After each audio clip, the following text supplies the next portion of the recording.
The Liberation of Mothers' Slavery by Lord Garuda. In the lineage of Daksha Prajapati, there were two beautiful daughters named Kadru and Vinata. Lord Brahma married them to sage Kashyapa. Both served Kashyapa with great devotion and received boons from him. Kadru, the elder, asked for 1,000 powerful serpent sons. Vinata asked for only 2 sons, but specified they must be far more powerful than all of Kadru's children. In due time, both became pregnant. Kashyapa instructed them on how to nourish the embryos and then left for the forest to perform penance. After a long time, Kadru laid 1,000 eggs and Vinata laid 2. These were kept in warm vessels by attendants. After 500 years, Kadru's eggs hatched and 1,000 serpents emerged. However, Vinata's eggs did not hatch. Driven by envy and impatience because her offspring had not yet arrived, Vinata broke one of her eggs herself. From it emerged a male child, Aruna, whose upper body was fully developed but whose lower half was unformed.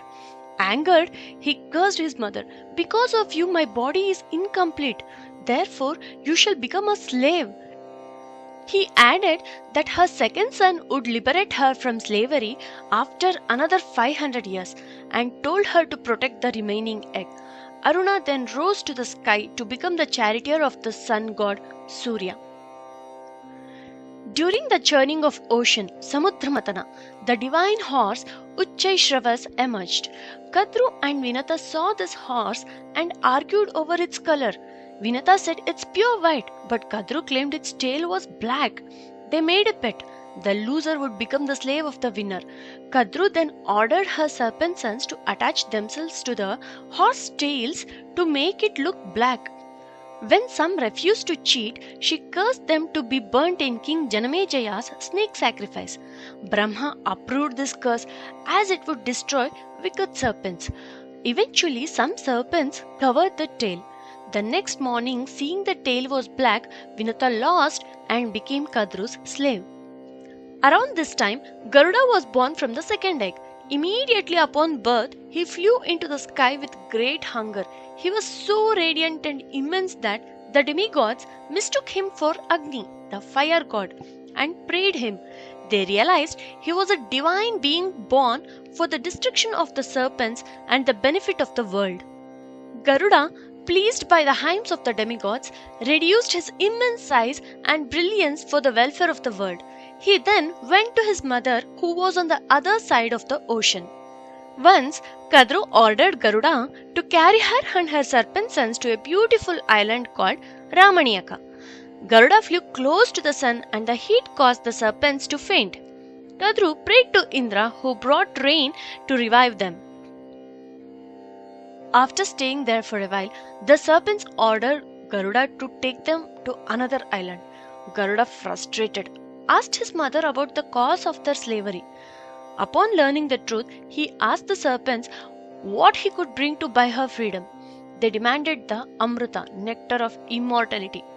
Garuda agreed and told his mother he would bring it, but first asked for the food. She told him to eat the thousands of Nishadas, hunters, in the middle of the ocean, but warned him never to kill a Brahmin. Garuda consumed the Nishadas but accidentally swallowed a Brahmin.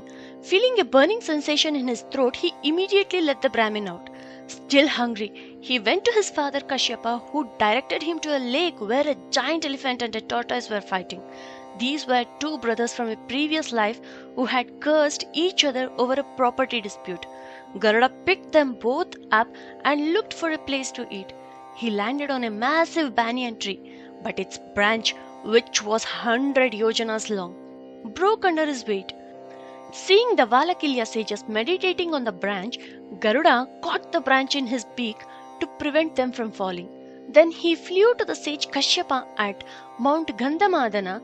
Following his father's advice, the Valakilya sages moved, and Garuda dropped the branch on the snow-capped mountain, causing it to tremble. Because he carried such a heavy load with ease, the sages named him Garuda. Garuda ate the elephant and tortoise and flew toward heaven. As he approached, terrible omens appeared in the celestial realm. Meteors fell, and the demigods' crowns became dull. Indra asked his guru Brihaspati for the cause. Brihaspati explained that Garuda, born from the power of Valakilya sage's penance, was coming to take the Amrita.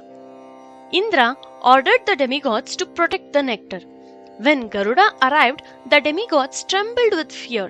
A fierce battle ensued, but the demigods' weapons could not harm him. Garuda defeated the celestial army and reached the place where the Amrita was kept. He extinguished the surrounding wall of fire by bringing water from 8,100 rivers in his mouth. He then took a tiny form, flew through a rotating sharp wheel, blinded the guardian serpents with dust, and successfully took the pot of Amrita. On his way back, Lord Vishnu was impressed that Garuda had not consumed any Amrita despite possessing it. Vishnu granted him two boons: immortality without drinking the nectar, and the position of being Vishnu's vehicle and appearing on his flag. Then Indra attacked Garuda with a Vajrayudha. Respecting the weapon made from sage, the Dachi's bone, Garuda dropped a single beautiful feather. This earned him the name Suparna. Indra then sought Garuda's friendship. Garuda bought the Amrita and told serpents, "My mother is now free. Go, bath and perform your rituals before drinking this Amrita." He placed a pot on Dharma grass. While the serpents went to bath, Indra arrived and took the Amrita back to heaven. When the serpents returned and found the pot gone, they licked the grass where it had kept. The sharp grass split their tongues into two. Thus the unworthy serpents were deprived of the nectar. This story highlights the supreme devotion of Garuda towards his mother, embodying the Vedic principle of Matru Devo Bhava. It contrasts the character of the sons. Vinata's sons were sattvic, pure, while Kadru's sons were tamasic, dark, ignorant, and envious. Garuda's success came through his self-restraint and the grace of Lord Vishnu, while Kadru's children eventually faced suffering. Vinata's children achieved divine status.